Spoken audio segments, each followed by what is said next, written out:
오늘은 시편 73편 하나님은 살아계시는가라는 제목으로 말씀을 듣고 또 그 말씀을 가지고 기도하고 또 오늘 대통령 탄핵이 결정되었는데 그걸 위해서 나라를 위해서 기도하는 그런 시간을 가지도록 하겠습니다. 오늘 이 내용은 악한 자의 번영 그리고 의로운 자의 고난입니다. 그래서 시편 기자는 하나님은 과연 살아계시는가 하는 부분을 다루고 있습니다. 약 한 3,000년 전에 아삽이라는 사람은 심각한 그러한 문제에 봉착했습니다. 왜 하나님 믿지 않은 악인들은 잘 되는가? 하나님이 살아계시면 왜 하나님의 심판이 바로바로 그들에게 실행되지 않는가? 그러면 내가 세상을 살아갈 때 믿음으로 살아가는 것이 무슨 의미가 있는가? 오늘날 말로 하면 예수를 믿는 우리에게는 하나님의 특별한 보호가 왜 없는 것처럼 보이고 예수 믿지 않는 저들은 더 잘되는 것처럼 보이는가? 라는 의문을 가지게 됩니다. 3,000년 전뿐 아니라 오늘도 마찬가지고 그 전도 마찬가지고 바로 이러한 질문은 모든 인간들이 던질 수 있는 그러한 질문입니다. 하나님이 참으로 이스라엘 중 마음이 정결한 자에게 선을 행하신다. 이 시편 기자는 하나님에 대한 전통적인 믿음을 고백하고 있습니다. 이스라엘 중 마음이 정결한 자는 진정한 하나님의 백성, 참 이스라엘을 말합니다. 하나님은 하나님의 백성들에게 선을 행하시는 분인데 이것은 바른 것이고 논쟁의 여지가 없습니다. 의심의 여지가 없습니다. 이 시편 기자와 하나님의 선민 이스라엘 백성들 그리고 오늘날 하나님을 믿는 하나님의 모든 백성들을 하나님의 백성들에게 하나님은 은총을 베풀어 주시고 날마다 복을 주신다라고 우리는 믿고 지금까지 살아왔죠. 그런데 2절에 보면 시편 기자는 그는 거의 실족할 뻔하였고 자기의 걸음이 미끄러질 뻔하였다. 표준서 배경에 보니까 나는 그 확신을 잃고 넘어질 뻔했구나. 그 믿음을 버리고 미끄러질 뻔했구나. 이 시편 기자는 3절에서부터 나오는 내용, 악한 자들이 번성하고 잘 되는 것을 볼 때 그의 믿음, 하나님은 참 이스라엘에게 선을 행하신다는 그 믿음이 흔들리게 되었습니다. 자기 고백대로 되지 않은 세상을 보면서 자기의 믿음이 흔들리게 되었던 것이죠. 하나님의 선택을 받은 이스라엘 백성들은 하나님께서 택한 백성들에게 복을 주신다고 철저히 믿었는데 세상을 보니까 그렇지 않다는 것을 그는 두 눈으로 보게 되었죠. 그래서 그는 자기의 믿음을 거의 포기할 뻔하였습니다. 왜냐하면 악인들이 형통한 것을 보았기 때문입니다. 여러분들 인생을 살아오면서 그러한 경험을 한 적이 있습니까? 나는 하나님의 백성으로 믿음으로 살고 정직하게 살아왔는데도 불구하고 나는 왜 가난하기만 할까? 나에게 건강에 문제가 생기고 자식들은 잘 되지가 않고 고난만 계속 있고 그런데 내 주위에 있는 불신자들은 부정한 방법으로 그렇게 꼼수를 부리면서 살아가는데 왜 그러든 사업도 잘 되고 자녀들은 인류대학에 척척 붙고 왜 하는 일이 다 잘 될 건가? 잘 되는가? 그런데 우리가 전도하다 보면 이런 어려움을 당하죠.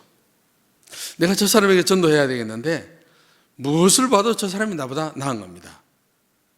저 사람은 예수 믿지 않아도 예수 믿는 나보다 훨씬 모든 면에 다 나은 겁니다.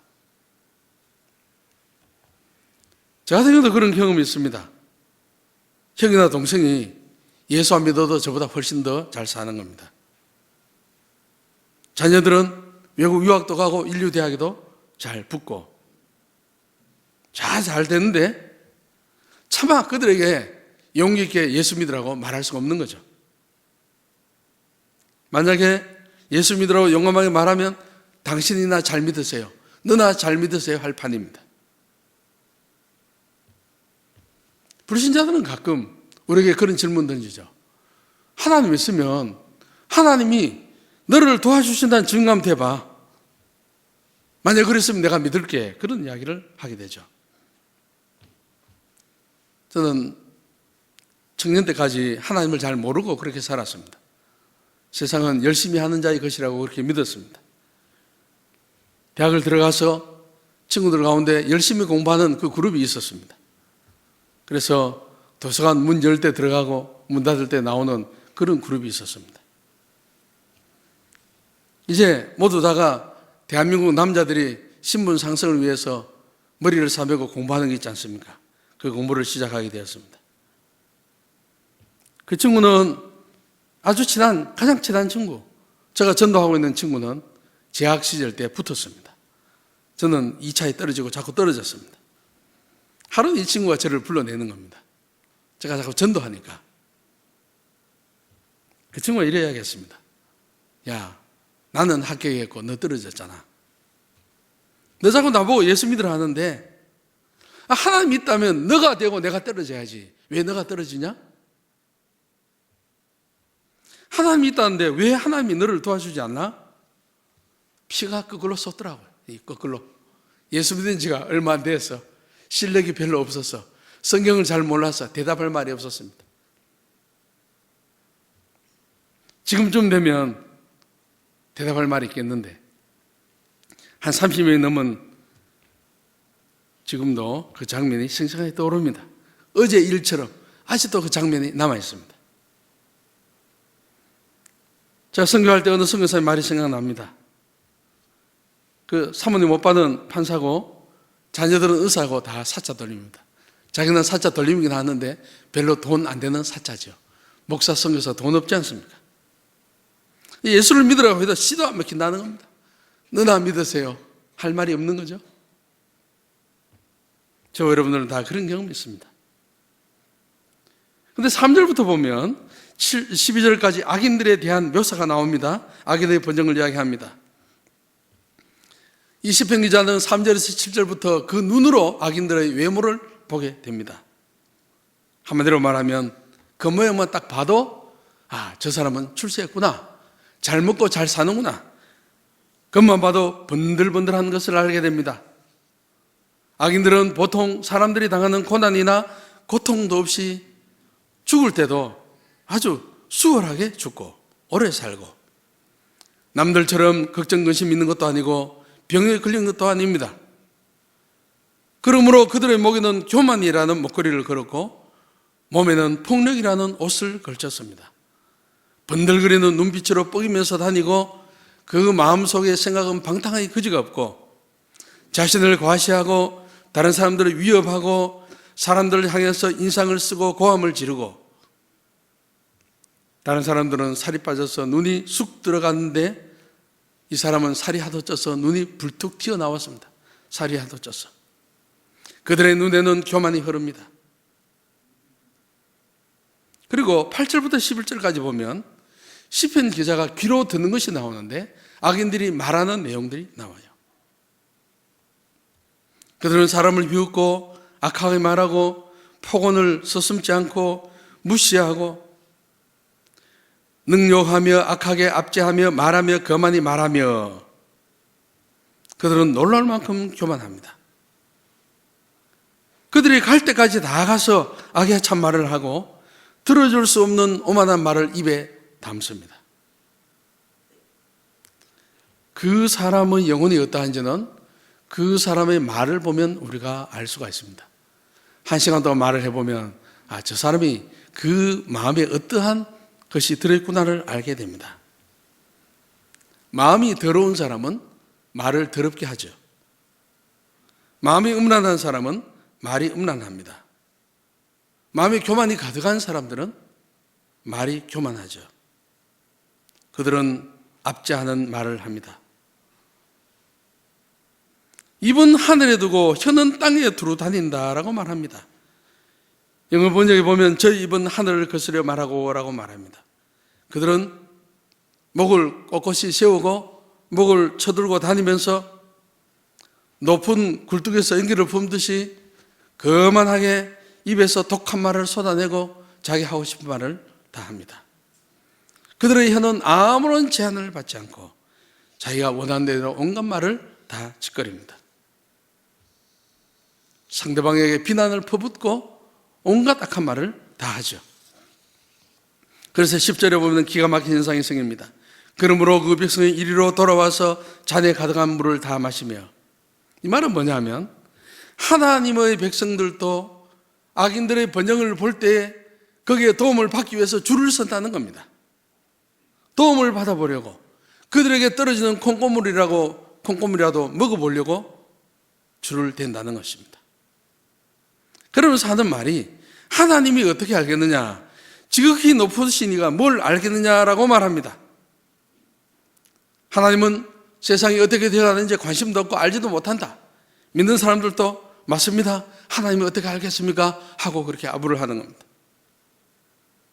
그래서 악인에 대한 결론적인 평가를 내립니다. 12절에 볼지어다 이들은 악인이라 항상 평안하고 저물은 더하도다. 그런데 놀랍게도 그들은 모두가 악인인데도 불구하고 언제나 편하고 신세가 편하고 재산만 늘어간다라고 그렇게 다른 성경은 번역하고 있습니다. 시편 기자는 이 시점에서 하나님에 대해서 실망하고 분노합니다. 하나님 한번 보십시오. 악인들이 심판을 받지 않고 있습니다. 그들은 풍요롭습니다. 그들은 건강하고 돈도 있고 하는 일마다 잘 되고 사회에서는 무사람의 존경을 받습니다. 하나님은 도대체 살아있습니까? 죽었습니까? 왜? 하나님 살아계시지만 왜 그렇게 침묵하십니까? 여러분들이라면 이러한 상황 가운데서 어떠한 반응을 하나님께 보이시겠습니까? 하나님을 진실로 믿는데 나에게 끊임없는 어려움이 밀려온다면, 뭐 하나 뜻대로 되는 것이 없다면 여러분들은 하나님 앞에 뭐라고 말씀하시겠습니까? 13절부터 17절까지 보면 시편 기자가 하나님의 자녀에게는 악인들과 반대되는 현상이 생기는 것을 보았을 때 그는 이러한 반응을 보이게 됩니다. 그는 고뇌 중에 해답을 찾기 위해서 노력을 합니다. 내가 내 마음을 정의하며 내 손을 씻어 무죄하다는 것이 실로 헛되도다. 그는 그렇다면 내가 믿음으로 깨끗한 마음으로 죄를 짓지 않으려고 하나님의 율법의 말씀을 지키려고 살아온 것은 헛된 것인가? 믿음으로 바르게 사는 것이 무슨 소용이 있는가? 나에게 무슨 도움이 되는가? 내가 거룩하게 산다고 뭐 세상이 달라지는가? 그래서 그는 14절에 이렇게 말합니다. 나는 종일 재앙을 당하며 아침마다 징책을 보았도다. 하나님, 주께서는 온종일 나를 괴롭히셨으며 아침마다 나를 벌하셨습니다. 그렇게 번역하고 있습니다. 아침에 침대에서 일어난 순간부터 다시 침대로 들어가는 저녁 시간까지 고통이 있는 겁니다. 공의로우신 하나님께서 어떻게 세상을 이렇게 거꾸로 돌리시는가? 저는 성서 생활하면서 그런 것들을 많이 듣고 보아오기도 했습니다. 한국 선교사들에 대한 예화도 들 수 있지만 그분들을 예화 들으면 그분들이 상처받을 거기 때문에 한국 사람들이 모르는 외국 선교사들 이야기를 좀 하겠습니다. 전 오인프라는 선교단체에서 이제 생활했는데, 제가 태국 갔을 때 태국 어느 교재가 미국 사람 이름이 적혀 있었습니다. 그 사람 교재가 태국 모든 어느 학교, 외국인들이 배우는 어느 학교 교재로 쓰일 만큼 아주 뛰어난 어느 학자가 있었습니다. 그분은 미국의 유명한 대학교에 이제 언어학 교수로 가 있었습니다. 오인프 선교사로 열심히 생활하다가 은혜에 특별한 자질이 있다 보니까 모든 외국인이 태국 언어를 배울 때 사용하는 기본 교재를 만들어 놓고 모든 학원에 그 교재를 다 쓰는 겁니다. 그런데 한 번은 그분이 태국을 방문하게 됐어요.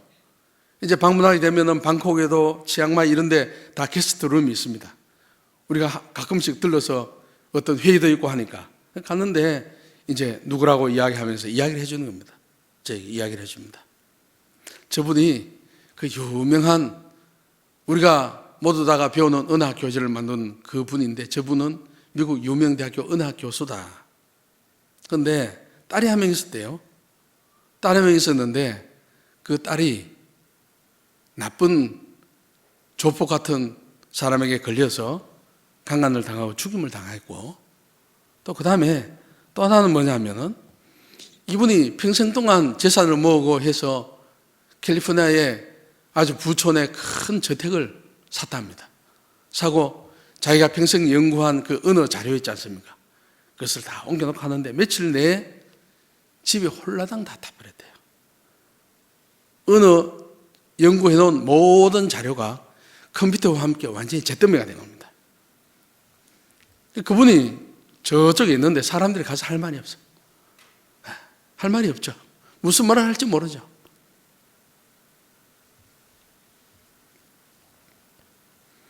(1974년 4월) 달에는 어떤 일이 있었냐면은 태국 남부에 사이불이라는 곳이 있는데 그곳에 그 당시만 하더라도 나병 환자가 매우 많았습니다. 그래서 나병 환자들을 돌보는 그 영어권에서 온 독신 여자 선교사가 치료를 하고 있는데 이 말레이시아 국경에서 이슬람 그 정치하는 사람들이 잡아갔습니다. 잡아가서 태국 정부 압력을 넣고 미국 정부가 압력을 넣고 해도 도무지 해결할 수 없었는데 그 이듬해 3월 달에 보니까 그 두 독신 여자 선교사들이 시신으로 산 위에서 발견이 됐습니다. 그런 것들이 많이 있습니다. 1978년 1월 달에는 어떤 일이 있었냐면 OMF가 운영하는 마노롬 크리스찬 병원이 있는데 그 병원의 의사들하고 자녀들이 그 바로 위에 있는 어떤 읍에 볼일을 갔다가 봉고를 타고 왔죠. 봉고. 그 12명이 탔습니다. 그런데 돌아오는 길에 술 취한 태국 사람이 운전하는 것 이래 하면서 정면 충돌해서 12명이 몰사한 일이 있습니다. 하나님은 하나님의 뜻대로 살아가려고 하는 그런 사람들은 왜 보호해 주시지 않는가? 시편자 그런 고민을 하죠. 내가 내 마음을 정죄하며 내 손을 씻어 무죄하다는 것이 실로 헛되도다. 내가 지금까지 믿음으로 살아온 지난 날들을 후회가 되는 겁니다. 내가 죄 짓지 않고 깨끗하고 정결한 그러한 삶을 사는 것이 정말 별로 도움이 안 되고 바보스럽게만 느껴지는 겁니다. 그래서 그는 날마다 벌을 받는 느낌입니다. 아침마다 정책을 보았고 종일 재앙을 당하는 겁니다. 그래서 15절에 이런 말을 합니다. 내가 만일 스스로 이르기를 내가 이렇게 말하려 하였다면 주의 아들들의 시대를 대하여 괴유를 행하였으리다. 좀 어렵게 되어 있는데 이 말은 뭐냐면 이 시편 기자가 안 되겠다. 내가 공개적으로 나가서 사람들 앞에 공개적으로 하나님 앞에 하나님이 없다고 말을 해야 되겠다. 그렇게 말하려고 하다 보니 겸손하게 하나님을 의지하며 살아가는 그 백성들에게 너무 큰 해를 끼치는 것이 되어서 그들에게 거짓말 하는 것 같으니까 어쩔 수 없이 내가 말을 하다 말았다 그 말입니다. 여러분들도 그 뉴스를 봐서 알겠는지 모르겠는데 몇 년 전에 영국에 하나님에 대해서 의심나는 것을 참지 못하고 광고하는 그러한 게 있었습니다. 버스 광고 모금 운동이 일어났습니다.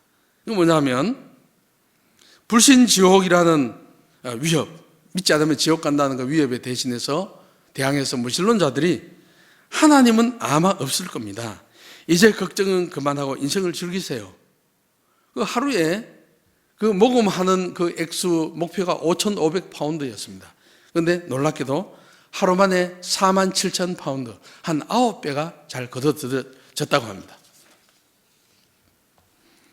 미국의 한 진보적 시민단체가 워싱턴 DC를 운행하는 200대 이상의 메트로 버스에 성탄절을 맞아서 하나님이 없고 종교성이 없는 명절을 보내보자라는 그 광고물, 왜 신을 믿느냐? 신 없이도 하나님 없이도 얼마든지 행복할 수 있느라는 문구가 새겨진 그 버스를 돈을 많이 들여서 버스에 광고해서 그 버스가 돌아다니게 그렇게 한 일이 있다고 합니다. 이 시인은 그런 세상의 모든 일들을 보면서 오늘날 말하면 텔레비전에 가서 돈을 많이 주고 프로그램을 사서 크리스마스 같은 날 하나님은 없습니다. 하나님이 살아계시다면 하나님을 대적하고 불법을 저지르는 저 악한 자들이 건강하고 복받고 문제 없이 살아가는 것을 왜 그렇게 내버려 두는가? 하나님 없습니다. 아마 하나님은 없을 겁니다. 이제 걱정 그만하고 인생을 즐기세요 라고 말하고 싶은 마음이 그 마음에 부글부글 끓어오는 겁니다. 그런데 그는 차마 하나님의 백성의 공동체에 상처 주는 것 같아서 그 말은 하지 못하고, 너무 어려운 문제지만 내가 어찌하면 이를 알까 하여 생각한 적 심히 곤란하더니 고뇌하면서 문제를 풀어보기로 작정을 하고 그는 17절에 하나님의 성소에 들어갔습니다. 여기 하나님의 성소에 들어갔다는 것은 이 시편 기자의 몸이 실제로 예루살렘에 있는 하나님의 성소에 들어간 것도 되지만은 그가 하나님을 만났다는 것이겠죠. 그는 하나님을 만났을 때, 오늘날 말로 하면 하나님의 말씀을 통해서 그리고 기도를 통해서 하나님의 세미한 음성을 들을 수 있다는 말씀이죠. 하나님의 뜻을 깨달은 것이죠. 여러분들이 고난을 당할 때, 인생에 있어서 어려움을 당할 때 이러한 질문들을 한 적이 있습니까? 하나님이 살아계시면 왜 나에게 이런 일이 생기는가?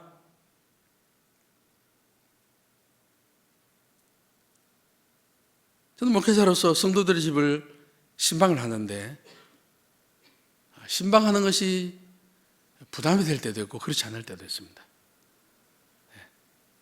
옛날보다 더 잘된 집은 참 기분이 좋습니다.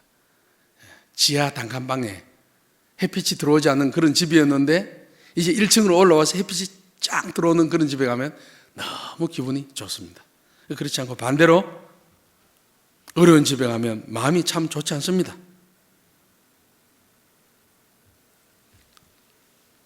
병든 성도들을 만났을 때 안수기도를 한번 쫙 하면 사도 바울 같은 능력이 나타나서 병이 낫고 문제가 해결되고 사업도 일어서게 되고 실패한 자녀들이 다시 변하고 신앙도 성장하고 그렇게 되면 좋겠는데, 만사형통하면 참 좋겠는데, 그렇지 않을 경우는 신방하고 나오면 마음이 굉장히 무겁습니다.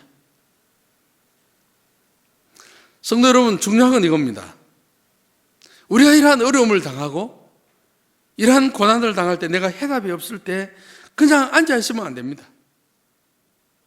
무엇보다도 하나님께 물어야 합니다. 내가 신앙이 얼마나 있든지 간에 관계없이 그냥 앉아있으면 안 됩니다. 일단 나가서 사람을 만나야 합니다. 나보다 믿음이 더 있는 사람을 만나야 합니다. 순원이면 순장을 만나야 하고, 교구 목사님을 만나야 하고, 담임 목사님 만나야 하고, 장로님과 권사님 만나고, 누구든지 만나야 합니다. 기독교 서적을 펴보고 CBS나 그런 데 나오는 설교를 들어보고 해답을 찾아야 할 겁니다. 몸만 교회에 나오는 것이 아니고 마음의 문을 열고 하나님의 말씀을 보고 그것을 마음에 새기고 하나님 앞에 간절히 기도하면서 하나님을 대면해야 합니다. 그때 하나님은 반드시 해답을 주십니다. 시편 기자는 이 모든 일의 판단을 내리기에는 지극히 작은 일부를 보았을 뿐입니다. 그런데 그는 하나님을 만났을 때 하나님의 시각에서 더 넓은 관점으로 더 먼 곳을 바라볼 수가 있게 되었습니다. 그래서 그의 판단도 바뀌게 되었습니다. 그는 악한 자의 마지막을 보게 되었습니다. 그게 바로 18절에서 22절 말씀에 나오는 것입니다. 주께서 참으로 저희를 미끄러운 곳에 두시며 파멸에 던지시니 저희가 어찌 그리 졸지에 황폐되었는가 놀람으로 전멸하였나이다. 주여, 사람이 깬 후에는 꿈을 무시함같이 주께서 깨신 후에 저희 형상을 멸시하시리이다. 시인은 하나님의 성자가 하나님을 만났을 때 하나님의 말씀을 통해서 졸지에 망하게 될 악인들의 운명을 그는 깨닫게 되었습니다. 2절에 보면 자신이 미끄러운 곳에 있는 줄 알았습니다. 그런데 18절에 보면 오히려 악인들이 매우 미끄러운 위험한 곳에 서 있다는 것을 알게 되었습니다. 악인들은 곧 멸망할 것이라는 것을 그는 보게 되었습니다. 악인들은 두려움과 무서움 가운데 인생의 끝을 맞이할 것이고 그들이 길다고 생각했던 인생이 매우 짧을 것을 그들은 알게 될 것입니다. 시인은 하나님을 만났을 때 악인의 형통은 하나님 앞에서 졸지에 그냥 꿈을 꾸었다가 깨면 너무너무 좋은 꿈인데 딱 깨면은 아무것도 없으면 우리가 흠함을 느끼는 것처럼 악인의 형통은 하나님 앞에서 순식간에 사라져버리는 흠한 꿈과 같은 것을 그는 알게 되었습니다. 그래서 그는 자기 자신을 질책합니다. 하나님, 내가 너무 무지했습니다. 내 마음이 산란하며 내 심장이 찔렸나이다. 내가 이같이 무지하니 주의 앞에는 짐승이 오나. 하나님, 나는 주님 앞에 있는 한 마리 짐승에 불과한 것처럼 너무너무 어리석었습니다. 나는 그것을 다 보지 못했습니다. 악인의 형통함을 부러워하고 질투하고 하나님은 도대체 살아계시는가? 라고 그렇게 의심했지만 그는 그 질문 자체가 자기가 짐승처럼 무지몽매했던 것을 깨닫게 되고 하나님 앞에 부끄러워서 얼굴이 화끈거리게 되고 그는 회개하게 되었습니다. 시편 49편에도 그런 비슷한 말씀이 있습니다. 어떤 사람이 부자가 된다고 하여 두려워하지 말라. 어떤 집이 번성한다고 하여 못마땅하게 생각하지 말라. 그것은 사람은 죽을 때 자기 소유를 가져가지 못하고 그가 쌓은 영광이 그 사람을 따라가지 못하기 때문이다.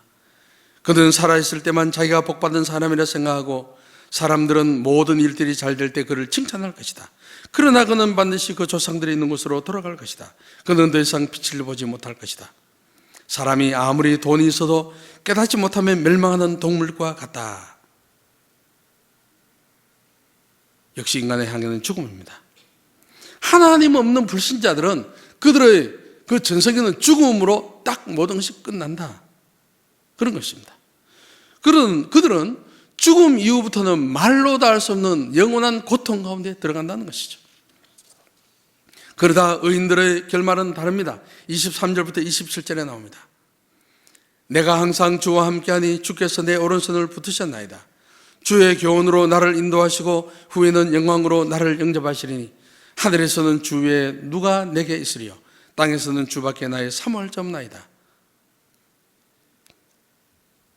성도는 이 땅을 보는 근시안적인 눈이 있지만 그리고 이 땅 너머에 존재하는 영원한 세계를 동시에 보는 영적인 눈을 우리는 개발을 시켜야 합니다. 세상을 영원한 관점에서 바라보면 하늘 보지 않으신 하나님과 어린 양 되신 예수 그리스도가 세상 역사를 주관하시는 분임을 우리는 알 수가 있을 것입니다. 우리는 나라가 우리 상상 이상으로 혼란 가운데 소용돌이 치는 것을 볼 때 우리는 이 나라만 보는 것이 아니라 하나님 보좌에 앉으신 그 하나님과 어린 양 되신 예수 그리스도가 세상 역사를 주관하시는 분임을 우리는 알아야 할 것입니다.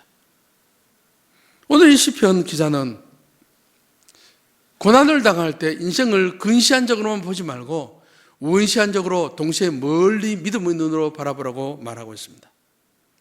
우리 인생은 사람의 평가나 내 눈앞에 나타나는 것으로 결판나는 것이 아니라는 겁니다.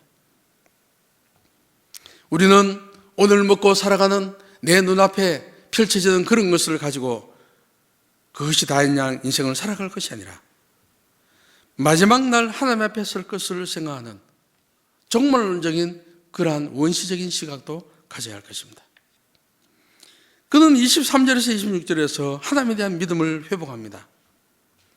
그의 어리석음과 불신앙에도 불구하고 시인은 하나님이 자신의 오른손을 붙드시고 실족하지 않도록 붙들고 계신다는 것을 그는 깨달을 수가 있었습니다. 오늘 이 시간 여러분들 중에 고난 때문에 혹은 악인들의 번영 때문에 이 시인처럼 하나님은 과연 살아계시는가? 하나님은 뭐하고 계시는가? 하나님의 선하심을 의심하는 분들이 있습니까? 여러분들, 하나님은 지금 이 시간에 그 가운데서도 그분이 바로 그분의 권능의 팔로, 그분의 오른팔로 바로 저와 여러분들을 붙들고 계시다는 사실을 우리는 알아야 합니다. 어린아이가 길을 갈 때, 길에서 넘어지려고 할 때 아빠가 강한 손으로 붙들면 그 아이가 넘어지지 않는 것처럼 우리 인생도 하나님이 나의 오른손, 하나님이 그분의 오른손으로 나를 붙들고 계시는 한 우리는 멸망하거나 우리는 결코 망하지 않습니다. 우리는 하나님을 진실로 만났음에도 불구하고 우리의 외적인 상황은 바뀌지 않고 여전히 고통 가운데 있을 수도 있습니다. 그러나 우리가 하나님을 진정으로 만나게 되면 그 고난에 대한 이해를 하게 되고 그 다음에는 인내할 수 있는 믿음과 하늘로부터 내리는 은혜를 입을 수가 있다는 것입니다. 26절에서 고난으로 인해 육체와 마음은 세상에도 하나님은 자신의 반석이시고 자신의 영원한 분기심을 고백합니다. 여기 분깃이라는 것은 하나님의 백성들에게 주어지는 기업과 같이 사용되는 그러한 것입니다. 현세적인 눈에 보이는 것보다는 영원한 분깃을 말하는 것입니다. 여러분들, 신자가 가진 그 믿음의 자산은 세상 사람들이 가진 눈에 보이는 자산과는 비교할 수 없이 귀하고 영원하다는 것을 우리는 알아야 합니다. 불신자들은 세상에 많은 것을 가져도 그것은 그들이 죽을 때까지만 사용할 수 있지만 죽음 이후에는 아무런 사용이 불가능합니다. 그러나 우리의 믿음의 자산은 영원합니다. 무한한 자원입니다. 진정한 가치를 가지고 있고 영원히 사용할 수 있습니다. 우리는 주님 앞에 이 세상에 마지막 주님을 만날 때 우리는 바로 그 영원한 자산을 가지고 주님께로 나아갈 것입니다. 저들의 자산과는 비교되지 않습니다. 저들은 아무것도 가지 못하고 정말 영원한 멸망 가운데로 떨어질 것입니다. 마지막에 시인은 악인들의 형통함으로 흔들렸던 믿음을 다시 회복하고 하나님을 찬양하는 자리로 나갑니다. 대저 주를 멀리하는 자는 망하리니 음녀같이 주를 떠난 자는 주께서 다 멸하셨나이다. 온갖 폭력과 다른 사람을 착취하고 불을 샀고 온갖 악한 말을 하고 한 그 악인들은 결국 망하는 것을 그는 보게 되었습니다. 28절은 마지막 결론과 하나님에 대한 약속입니다. 우리 28절 함께 한 목소리로 한번 읽겠습니다. 시작. 하나님께 가까이 함이 내게 복이라. 내가 주 여호와를 나의 피난처로 삼아 주의 모든 행적을 전파하리다. 1절에 하나님은 참으로 이스라엘 중 마음이 정결한 자에게 선을 행하시는 분이다 라는 그 믿음을 그는 마지막에 와서 회복하고 있습니다. 그는 심지어 죽음에까지 다다랐어도 하나님께 가까이 하는 것만이 진정한 복임을 그는 알게 되었습니다. 그는 하나님에 대한 새로운 이해를 하게 되었습니다. 단순히 고난을 인내한 선에서 그치지 않고 그는 그 고난 가운데서도 하나님을 찬양하는 자리까지 나아갑니다. 주의 모든 행사를 전파하리이다. 이제는 세상 사람들에게 용감하게 나아가서 하나님은 참으로 이스라엘 중 마음이 정결한 자에게 복을 베푸시고 선을 행하시는 분이라고 용감하게 나가서 말할 수 있는 용기가 생긴 것입니다. 그런 믿음을 회복하게 된 것입니다. 성도 여러분, 우리의 세상을 살아가면서 악인들이 잘되고 우리의 믿음이 흔들릴 때 우리는 하나님께 더 가까이 나가야 합니다. 하나님을 예배하는 가운데 하나님의 음성을 들어야 합니다. 기도하는 가운데 하나님의 확답을 받아야 합니다. 인간의 지혜로는 알 수 없는 어려운 것들을 하나님 만나는 가운데 우리는 그 해답을 찾을 수가 있습니다.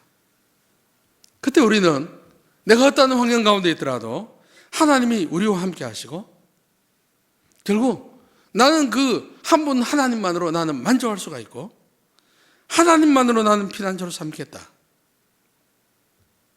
하나님이 나에게 주신 믿음의 자산은 얼마나 어마어마한 것인지를 우리는 깨닫게 됩니다. 그리고 악인들의 변형을 더 이상 부러워하지 않게 될 것입니다. 우리 주님은 십자가를 피하지 않으시고 도리어 십자가를 지심으로 고난을 손수 직면하신 분입니다. 우리가 주님의 승리에 동참하려면